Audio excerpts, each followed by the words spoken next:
There's a piece of advice all over the local AI forums. Switch your runtime and get free speed. And when I actually measured it, my tokens per second didn't move at all. So I took the exact same model on one laptop and swapped only the engine underneath, Llama, the default, against MLX, the framework Apple built for this chip, and they finished in a dead heat. Before any numbers, the usual promise. Every result here is reproducible. By the way, if you want to run these benchmarks yourself, I've linked the raw JSON data and the React code I'm using down in the description for free. Here's the setup, because the whole point is that only one thing changes. Same weights, a small instruct model that actually fits an 8 GB laptop. Same prompt, same number of tokens generated. Temperature pinned to 0, so there's nothing random to argue about. The only variable is the engine doing the work. Llama, the one most people install first, and MLX, Apple's own framework written for this exact silicon. Same chip, same model, same prompt. Whatever moves the number, the runtime moved it. And I'm not eyeballing a progress bar. Each engine hands back its own token count and its own generation time, so tokens per second is read straight at the source, not timed with a stopwatch. The same definition on both sides. Take the token it produced, divide by the seconds it took, and that's done. The full harness is in the repo, so you'll get the same shape of result on your own machine. So here's the headline the forum threads never show you. Same model, same laptop, and the two engines land right on top of each other. Llama, the default, came in about 24 tokens a second. And MLX, the one hand-tuned for this exact chip, came in at about 24 tokens a second. The gap between them is a fraction of 1%, comfortably inside the noise. The thing everyone tells you to switch to for speed was already a tie. Sit with that because it's the opposite of what you're sold. There was no free speedup waiting behind an install command, not here. On a small 4-bit model, on Apple Silicon, the convenient default and the hand-tuned Apple framework are neck and neck. So the hours people spend runtime shopping for speed, on the kind of setup most of us actually run, buy them almost nothing. The only way to know that for your model is to measure it, and because almost nobody does, the myth just keeps repeating. So why are they tied? Because once a model is this small and this quantized, the bottleneck stops being the cleverness of the engine and becomes raw memory bandwidth, and both engines are already saturating in it. MLX is built around Apple's unified memory. Llama wraps a heavily tuned C++ core with its own metal kernels.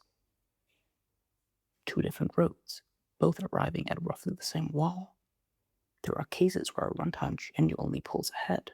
Much bigger models, very long contexts, heavy batching, but for the single user, small model setup. Most people actually have. The engine you picked is not the thing that's costing you. Speed was a wash, so let's talk about the thing that isn't. What does 1,000,000 tokens actually cost? The moment you ask that, a laptop and a rented cloud GPU stop looking like the same kind of thing. One of them you already own, and the only thing it burns is electricity.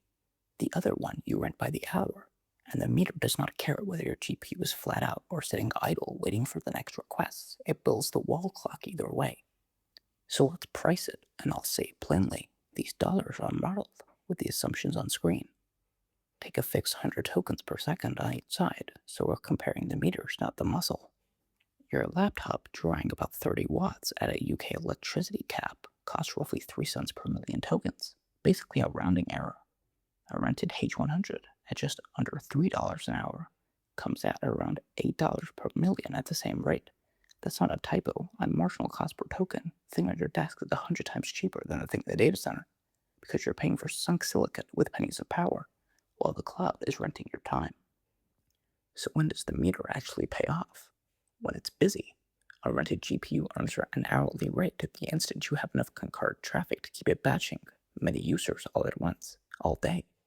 The laptop wins the other quadrant. One developer, bursty usage, private data that should never leave the building, and a marginal cost that runs to electricity. The break-even was never the model, and it was never the runtime. It was your utilization. A box that's busy 10% of the day is a box you're renting at 10 times the stickier price per useful token. If you're buying Apple Silicon to live in the quadrant, the gear I use is linked below. Here's the verdict, measured and modeled rather than guessed. First, stop runtime shopping for speed on a local small model. The default engine and the hand-tuned Apple one were at dead heat, and the time you spend chasing a free speed up buys you nothing you can measure. Second, the number that actually moves your bill isn't the engine, and it isn't even the chip, it's utilization. Own the laptop for bursty private single-user work, where the marginal cost rounds to electricity. Rent the GPU only when it's busy enough to keep the meter honest, and always measure your own, because the advice you were handed, the runtime and the dollars, was almost never actually tested. The data and the code are linked below. Next time I stop benchmarking speed and start attacking it, I run real prompt injection attacks at my own model and measure how many get through. This has been the validation set. Subscribe, and I'll see you in the next one.